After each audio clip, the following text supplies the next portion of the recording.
ನಮಸ್ಕಾರ ಸ್ನೇಹಿತರೆ.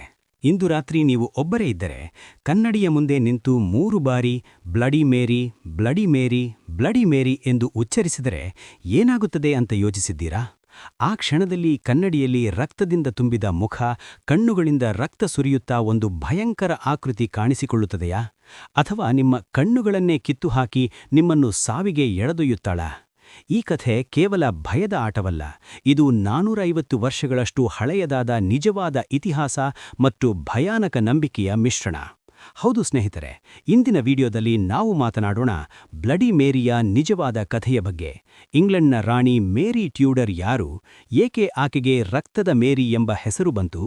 ಏಕೆ ಆಕೆಯ ಆತ್ಮ ಇಂದಿಗೂ ಕನ್ನಡಿಯಲ್ಲಿ ಬರುತ್ತದೆ ಎಂದು ನಂಬುತ್ತಾರೆ? ಮತ್ತು ನೀವು ಈ ರಿಚುವಲ್ ಮಾಡಿದರೆ ನಿಜವಾಗಿಯೂ ಏನಾಗುತ್ತದೆ ಅಂತ. ಈ ವಿಡಿಯೋವನ್ನು ಕೊನೆಯವರೆಗೆ ನೋಡದೇ ಇದ್ದರೆ ನೀವೊಂದು ಭಯಂಕರ ರಹಸ್ಯವನ್ನು ಮಿಸ್ ಮಾಡುತ್ತೀರಿ. ಅದಕ್ಕಿಂತ ಮುಖ್ಯವಾಗಿ ಈ ಚಾನೆಲ್ಗೆ ಇನ್ನೂ ಸಬ್ಸ್ಕ್ರೈಬ್ ಮಾಡದಿದ್ದರೆ ಈಗಲೇ ಮಾಡಿ, ಬೆಲ್ ಐಕಾನ್ ಪ್ರೆಸ್ ಮಾಡಿ, ಏಕೆಂದರೆ ಇಂತಹ ನಿಜವಾದ ಭಯಾನಕ ಕಥೆಗಳು ಮತ್ತು ಇತಿಹಾಸದ ರಹಸ್ಯಗಳು ಇನ್ನೂ ಬರಲಿವೆ. ಓಕೆ, ಈಗ ನಮ್ಮ ಕಥೆ ಶುರುವಾಗಲಿ. ನೀವು ಎಂದಾದರೂ ಯೋಚಿಸಿದ್ದೀರಾ, ಒಬ್ಬ ಸುಂದರ ರಾಜಕುಮಾರಿ ಹೇಗೆ ಇತಿಹಾಸದ ಅತ್ಯಂತ ಭಯಂಕರ ರಾಣಿಯಾಗಿ ಬದಲಾದಳು? ಇಂಗ್ಲೆಂಡ್ನಲ್ಲಿ 1516ರ ಫೆಬ್ರವರಿ 18ರಂದು ಗ್ರೀನ್ವಿಚ್ ಅರಮನೆಯಲ್ಲಿ ಹುಟ್ಟಿದ ಮೇರಿ ಟ್ಯೂಡರ್ ರಾಜ ಹೆನ್ರಿ 8ನ ಮಗಳು ಮತ್ತು ಅವನ ಮೊದಲ ಪತ್ನಿ ಕ್ಯಾಥರೀನ್ ಆಫ್ ಅರಾಗಾನ್ರ ಮಗಳು. ಆಕೆಯ ಬಾಲ್ಯ ಸಂತೋಷದಿಂದ ತುಂಬಿತ್ತು. ಸಂಗೀತ, ನೃತ್ಯ, ಭಾಷೆಗಳು ಎಲ್ಲವೂ ಕಲಿತಳು. ಆದರೆ ಆಕೆಯ ತಂದೆ ಹೆನ್ರಿ 8 ಒಬ್ಬ ಮಗನ ಆಸೆಯಿಂದ ಆಕೆಯನ್ನು ಬಿಟ್ಟು ಬೇರೆ ಮಹಿಳೆಯನ್ನು ಮದುವೆಯಾದರು. ಮೇರಿಯನ್ನು ಅಕ್ರಮ ಮಗು ಎಂದು ಘೋಷಿಸಿ ಸಿಂಹಾಸನದ ಹಕ್ಕನ್ನು ಕಸಿದುಕೊಂಡರು. ಆಕೆಯ ಜೀವನದಲ್ಲಿ ಏಳುಬೀಳುಗಳು ಆರಂಭವಾದವು. ಅವಮಾನ, ಏಕಾಂತ. ಆದರೆ ಆಕೆ ಕ್ಯಾಥಲಿಕ್ ನಂಬಿಕೆಯನ್ನು ಬಿಡಲಿಲ್ಲ. 1547ರಲ್ಲಿ ಹೆನ್ರಿ ಸತ್ತ ನಂತರ ಆಕೆಯ ಸಹೋದರ ಎಡ್ವರ್ಡ್ ಆಳ್ವಿಕೆಯಲ್ಲಿ ಪ್ರೊಟೆಸ್ಟೆಂಟ್ ಧರ್ಮ ಬಲವಾಯಿತು. ಮೇರಿ ತನ್ನ ನಂಬಿಕೆಗಾಗಿ ಬಹಳ ಕಷ್ಟ ಅನುಭವಿಸಿದಳು. ಆದರೆ 1553ರಲ್ಲಿ ಎಡ್ವರ್ಡ್ ಸತ್ತಾಗ ಸಹೋದರಿ ಎಲಿಜಬೆತ್ ಬದಲು ಲೇಡಿ ಜೇನ್ ಗ್ರೇಯನ್ನು ರಾಣಿ ಮಾಡಲು ಪ್ರಯತ್ನಿಸಿದರು. ಆದರೆ ಮೇರಿ ಜನರ ಬೆಂಬಲದೊಂದಿಗೆ ಒಂದು ಅದ್ಭುತ ಕ್ರಾಂತಿಯನ್ನು ಮಾಡಿ ಕೇವಲ 9 ದಿನಗಳ ರಾಜ್ಯದ ನಂತರ ಜೇನನ್ನು ತೆಗೆದುಹಾಕಿ ತಾನು ರಾಣಿಯಾಡಳು, ಇಂಗ್ಲೆಂಡ್ನ ಮೊದಲ ಸ್ವತಂತ್ರ ರಾಣಿ. ಈಗ ಪ್ರಶ್ನೆ, ಏಕೆ ಆಕೆಗೆ ಬ್ಲಡಿ ಮೇರಿ ಎಂಬ ಹೆಸರು ಬಂತು? ಆಕೆ ರಾಣಿಯಾದ ನಂತರ ಇಂಗ್ಲೆಂಡ್ನಲ್ಲಿ ಕ್ಯಾಥಲಿಕ್ ಮತ್ತು ಪ್ರೊಟೆಸ್ಟೆಂಟ್ ಧರ್ಮಗಳ ನಡುವೆ ದೊಡ್ಡ ಭಿನ್ನಾಭಿಪ್ರಾಯ ಇತ್ತು. ಮೇರಿ ತನ್ನ ತಂದೆಯ ಕಾಲದಲ್ಲಿ ಆರಂಭವಾದ ಪ್ರೊಟೆಸ್ಟೆಂಟ್ ಸುಧಾರಣೆಯನ್ನು ರದ್ದುಗೊಳಿಸಿ ಮತ್ತೆ ಕ್ಯಾಥಲಿಕ್ ಧರ್ಮವನ್ನು ಪುನಃಸ್ಥಾಪಿಸಲು ನಿರ್ಧರಿಸಿದಳು. ಆದರೆ ಪ್ರೊಟೆಸ್ಟೆಂಟ್ಗಳು ಒಪ್ಪಲಿಲ್ಲ. ಆದ್ದರಿಂದ ಆಕೆ ವಿರೋಧಿಗಳನ್ನು ಧರ್ಮದ್ರೋಹಿ ಎಂದು ಶಿಕ್ಷಿಸಿದಳು. 1555ರಿಂದ ಆಕೆಯ ಆಳ್ವಿಕೆಯಲ್ಲಿ ಸುಮಾರು 280ಕ್ಕೂ ಹೆಚ್ಚು ಜನರನ್ನು ಜೀವಂತವಾಗಿ ಬೆಂಕಿಗೆ ಹಾಕಿ ಸುಟ್ಟರು. ಇದನ್ನು ಮಾರಿಯನ್ ಪೀಡನೆಗಳು ಎಂದು ಕರೆಯುತ್ತಾರೆ. ಜಾನ್ ಫಾಕ್ಸ್ ಎಂಬ ಲೇಖಕ ತನ್ನ ಪುಸ್ತಕದಲ್ಲಿ ಇದನ್ನು ದೊಡ್ಡದಾಗಿ ಬರೆದು ಆಕೆಯನ್ನು ಕ್ರೂರಿ ಎಂದು ಚಿತ್ರಿಸಿದನು. ಆದ್ದರಿಂದ ಜನರು ಆಕೆಗೆ ಬ್ಲಡಿ ಮೇರಿ, ಅಂದರೆ ರಕ್ತದ ಮೇರಿ ಎಂಬ ಹೆಸರನ್ನು ಕೊಟ್ಟರು. ಆದರೆ ನಿಜಕ್ಕೂ ಹೇಳಬೇಕೆಂದರೆ ಆ ಕಾಲದಲ್ಲಿ ಹೆನ್ರಿ 8 ಇನ್ನೂ ಹೆಚ್ಚು ಜನರನ್ನು ಕೊಂದಿದ್ದರು.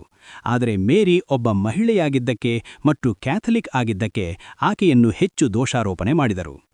ಈಗ ಇನ್ನೊಂದು ದೊಡ್ಡ ರಹಸ್ಯ, ಏಕೆ ಬ್ಲಡಿ ಮೇರಿ ಮಕ್ಕಳ ಬಗ್ಗೆ ಭಯಂಕರವಾಗಿ ಕೋಪಿಸಿಕೊಳ್ಳುತ್ತಾಳೆ ಎಂಬ ನಂಬಿಕೆ ಬಂತು? ಮೇರಿ ಮದುವೆಯಾದಳು, ಸ್ಪೇನ್ನ ರಾಜ ಫಿಲಿಪ್ 2ನೇಯವನೊಂದಿಗೆ. ಆಕೆಗೆ ಮಗು ಬೇಕಿತ್ತು, ಸಿಂಹಾಸನಕ್ಕೆ ಕ್ಯಾಥರಿಕ್ ಉತ್ತರಾಧಿಕಾರಿ ಬೇಕಿತ್ತು. 1554-55ರಲ್ಲಿ ಆಕೆ ಗರ್ಭಿಣಿ ಎಂದು ಘೋಷಿಸಿದರು. ಇಡೀ ದೇಶ ಸಂತೋಷಪಟ್ಟು ಆಚರಣೆಗಳು ನಡೆಯಿತು. ಆದರೆ ತಿಂಗಳುಗಳು ಕಳೆದರೂ ಮಗು ಹುಟ್ಟಲಿಲ್ಲ. ಕೊನೆಗೆ ಅದು ತಪ್ಪು ಗರ್ಭ ಅಥವಾ ಸ್ಯೂಡೋಸೈಸಿಸ್ ಎಂದು ತಿಳಿಯಿತು. ಆಕೆಯ ದೇಹ ಗರ್ಭದ ಎಲ್ಲಾ ಲಕ್ಷಣಗಳನ್ನು ತೋರಿಸಿತು, ಹೊಟ್ಟೆ ಬೆಳೆಯಿತು, ಆದರೆ ಮಗು ಇರಲಿಲ್ಲ. ಇದು ಮನಸ್ಸಿನ ಒತ್ತಡದಿಂದ ಆಗುವ ದುರ್ಲಭ ಸ್ಥಿತಿ. ನಂತರ 1557-58ರಲ್ಲಿ ಮತ್ತೊಮ್ಮೆ ಅದೇ ಆಯಿತು.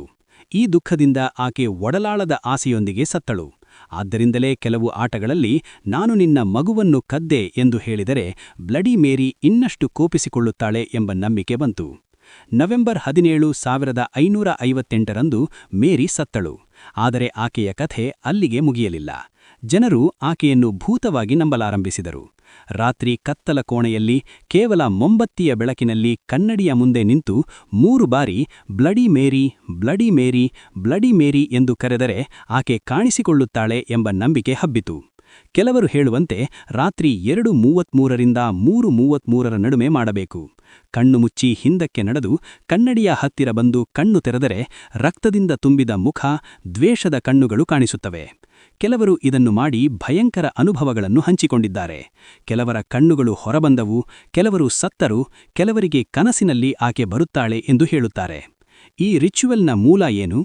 ಇದು ಹಳೆಯ ಡಿವಿನೇಷನ್ ಆಟಗಳಿಂದ ಬಂದಿದೆ. ಹುಡುಗಿಯರು ಕನ್ನಡಿಯಲ್ಲಿ ಭವಿಷ್ಯದ ಪತಿಯ ಮುಖವನ್ನು ನೋಡಲು ಪ್ರಯತ್ನಿಸುತ್ತಿದ್ದರು. ಆದರೆ ಆಧುನಿಕ ರೂಪ 1960ರ ದಶಕದಲ್ಲಿ ಜನಪ್ರಿಯವಾಯಿತು. ವಿಜ್ಞಾನಿಗಳು ಹೇಳುವಂತೆ ಕತ್ತಲಲ್ಲಿ ದೀರ್ಘಕಾಲ ಕನ್ನಡಿಯನ್ನು ನೋಡಿದರೆ ನಿಮ್ಮ ಮುಖವೇ ವಿಕೃತವಾಗಿ ಕಾಣಿಸುತ್ತದೆ. ಇದನ್ನು ಟ್ರ್ಯಾಕ್ಸ್ಲರ್ ಇಫೆಕ್ಟ್ ಎಂದು ಕರೆಯುತ್ತಾರೆ. ಆದರೂ ಲಕ್ಷಾಂತರ ಜನರು ಇದನ್ನು ನಂಬುತ್ತಾರೆ ಮತ್ತು ಪ್ರಯತ್ನಿಸುತ್ತಾರೆ. ಸ್ನೇಹಿತರೆ, ಈ ಕಥೆಯಿಂದ ನಾವು ಏನು ಕಲಿಯುತ್ತೇವೆ?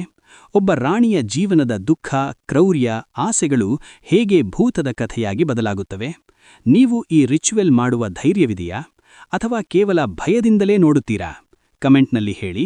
ನೀವು ಐ ಸ್ಟೋಲ್ ಯುವರ್ ಬೇಬಿ ಎಂದು ಹೇಳುವ ಧೈರ್ಯ ಮಾಡುತ್ತೀರಾ? ಇಲ್ಲವೇ ಬೇಡವೇ ಬೇಡ? ಈ ವಿಡಿಯೋ ಇಷ್ಟವಾದರೆ ಲೈಕ್ ಮಾಡಿ, ಶೇರ್ ಮಾಡಿ ಮತ್ತು ಸಬ್ಸ್ಕ್ರೈಬ್ ಮಾಡಿ. ಮುಂದಿನ ಭಯಂಕರ ನಿಜಕಥೆಗಾಗಿ ಕಾಯಿರಿ. ಧನ್ಯವಾದಗಳು. ನಿಮ್ಮನ್ನು ಮತ್ತೆ ಭೇಟಿ ಮಾಡೋಣ. ಆದರೆ ಕನ್ನಡಿಯ ಮುಂದೆ ಒಬ್ಬರೇ ನಿಲ್ಲಬೇಡಿ.